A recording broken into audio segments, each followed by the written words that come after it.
पर्यटन त्यातले वारंवार कोकणाच्या पर्यटनाचा आराखडा विकास व्हावा अशी मागणी केली जात होती. पन्हाळा ते ज्योतिबा असा एक रोपवे करण्याची मागणी केली.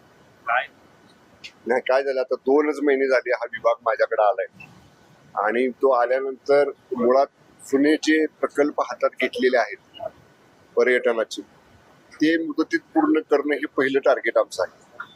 आणि त्याचबरोबर मला माननीय मुख्यमंत्री महोदयांनी दोन्ही उपमुख्यमंत्री महोदयांनी सांगितलेलं आहे की अशा पद्धतीनं ज्या ज्या ठिकाणी संधी आहेत किंवा स्कोप आहे तर ते आयडेंटिफाय करा आणि टप्प्याटप्प्याने ते प्रकल्प हातामध्ये घ्या.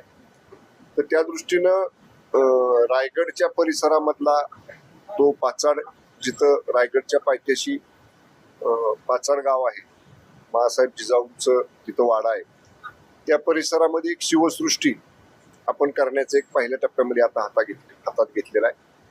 आणि शिवप्रताप दिन जो साजरा होतो म्हणजे अफजल खानाला ज्या दिवशी छत्रपती शिवाजी महाराजांनी त्याचा वध केला ते जे ठिकाण प्रतापगडच्या पायथ्याशी आहे तिथं एक तशा पद्धतीचं छत्रपती शिवाजी महाराजांनी कसं अफजल खानाचा वध केला या संदर्भातलं सुद्धा त्या ठिकाणी आपण एक ठिकाण विकसित करतोय.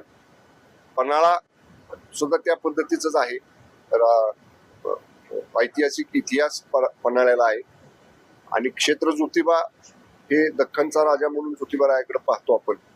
तर त्या बाबतीत सुद्धा मला मगाशी ज्योतिबा गडावर सुद्धा तिथल्या लोकांनी विचारलं तेव्हा मी सांगितलं की मंत्रिमंडळातले आमचे 2 सहकारी माननीय मुश्रीफ साहेब आणि माननीय आंबेडकर साहेब त्यांच्याबरोबर आणि जिल्ह्यातल्या स्थानिक आमदारांच्या बरोबर मी प्राथमिक चर्चा करेन आणि पन्हाळा असेल किंवा ज्योतिबा असेल या ठिकाणी कशा पद्धतीनं पर्यटनाच्या प्रकल्पाला याच वर्षामध्ये प्रायोरिटीमध्ये घेता येईल त्यासाठी निश्चितपणे माझे प्रयत्न राहतील. माझी एकनाथ शिंदे पंढरपूरमध्ये जो स्कायवॉकला परवानगी दिली फडणवीसांनी ते थांबवत होते. मला माहित नाही म्हणजे कधी झाला हा विषय नाही. मी आता सकाळपासून बाहेर आहे, तुम्ही बघताय. मी आज ज्योतिबा देवाच्या दर्शनासाठी आलेलो होतो माझ्या पदाधिकाऱ्यांच्या कार्यकर्त्यांच्या बरोबर. त्यामुळं माननीय मुख्यमंत्री महोदयांनी काय निर्णय घेतलाय तो ऑफिशियली पाहिल्याशिवाय मंत्र्यांनी त्याच्यावर भाष्य करणं योग्य नाही. अशा संदर्भातला एक निर्णय होता कोस्टल रोडच्या संदर्भातला पीएमओनी थेट दखल घेतली.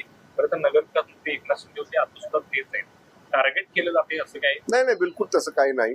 बघा तुम्ही काल माननीय एकनाथजी शिंदे साहेब, फडणवीस साहेब आणि अजितदादा मान्य दादा हे दिल्लीच्या मुख्यमंत्र्यांच्या शपथविधीला दिल्लीला गेलेले होते आणि दिल्लीमधनच आदरणीय एकनाथजी शिंदे साहेबांनी त्यांची भूमिका स्पष्ट केलेली आहे की ते स्वतः मुख्यमंत्री असताना आम्ही सुद्धा त्या मंत्रिमंडळामध्ये होतो.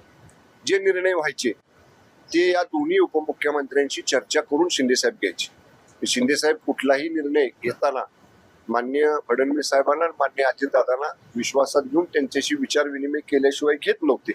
हे कालच माननीय शिंदे साहेबांनी स्पष्ट केले आणि त्याचे आम्ही साक्षीदार आहोत. त्यामुळे आता नेमकं तुम्ही स्कायवॉकचं सांगताय किंवा कोस्टल रोडचं सांगताय याच्या बाबतीत तिथं समक्ष माहिती घेतल्याशिवाय किंवा माननीय मुख्यमंत्र्यांच्या बरोबर प्रत्यक्ष बोलल्याशिवाय त्यांचं काय मत आहे ह्याच्या बाबतीत ते जाणून घेतल्याशिवाय त्याच्यावर भाष्य करणं योग्य नाही. उद्धव ठाकरे यांनी काल उद्विग्नता अक्षरशः व्यक्त केली. म्हणजे अवस्था जपानसारखी म्हणजे एखाद दिवस जपानमध्ये भूकंपाचा धक्का बसला नाही तर आश्चर्य व्यक्त केलं जातं. तसं माझ्या बाबतीत घडतंय असं धक्का पुरुष झालोय असं त्यांचं म्हणजे त्यांना स्वतःला बसतायत धक्के. पक्ष प्रवेश पक्षातून लोक ज्या पद्धतीनं जात आहेत जे धक्के बसतायत रोजच्या रोज त्यावर त्यांना तसं म्हणायचं की रोज असे धक्के बसतायत. एखाद दिवस बसला नाही तर मग आश्चर्य वाटतात. त्याचं कारण शोधलं पाहिजे ना. रोज धक्के बसत असतील तर त्या भूकंप बसणाऱ्या ठिकाणाचं उगमस्थान कुठं आहे. आपण बघा आता भूकंप कुठेही झाला तर अमुक ठिकाणपासून नैऋत्येला इतके किलोमीटर ते ठिकाण आहे, अमुक ठिकाणापासून पूर्वेला ते ठिकाण आहे, असं ते भूकंपाचा केंद्रबिंदू दाखवतं. माननीय उद्धव ठाकरे साहेबांनी केंद्रबिंदू शोधला पाहिजे की कुठल्या मूळ ठिकाणपासून हे भूकंप सुरू होत आहेत आणि त्यांच्यापर्यंत पोहोचतायत. आणि तेच आम्ही 2019ला सांगायचा प्रयत्न करत होतो माननीय उद्धव साहेबांना. त्यावेळी ऐकलं नाही किंवा आम्हाला समजून घेतलं नाही आम्ही जे सांगत होतो ते. आणि त्याचे परिणाम असतील कदाचित हे की आता साहेब स्वतःच म्हणतायत की त्यांना धक्के बसतायत. अजून सुद्धा त्यांनी त्याचं उगमस्थान शोधावं, म्हणजे उगमस्थान शोधलं तर त्याच्यावरचा उपाय त्यांना करता येईल. कुठे तो केंद्रबिंदू आहे असं वाटतं तुम्हाला, कारण तुम्ही देखील त्यांच्यासोबत काम केलेलं आहे, तो केंद्रबिंदू काय आहे असं वाटतं? आता ज्याला भूकंपाचा धक्का बसतोय त्यानं शोधलं पाहिजे ना, हे कुठून बसतायत धक्के, ते अंडरकरंट कुठून येतोय हे शोधलं पाहिजे. तिने शोधा म्हणजे सापडेल.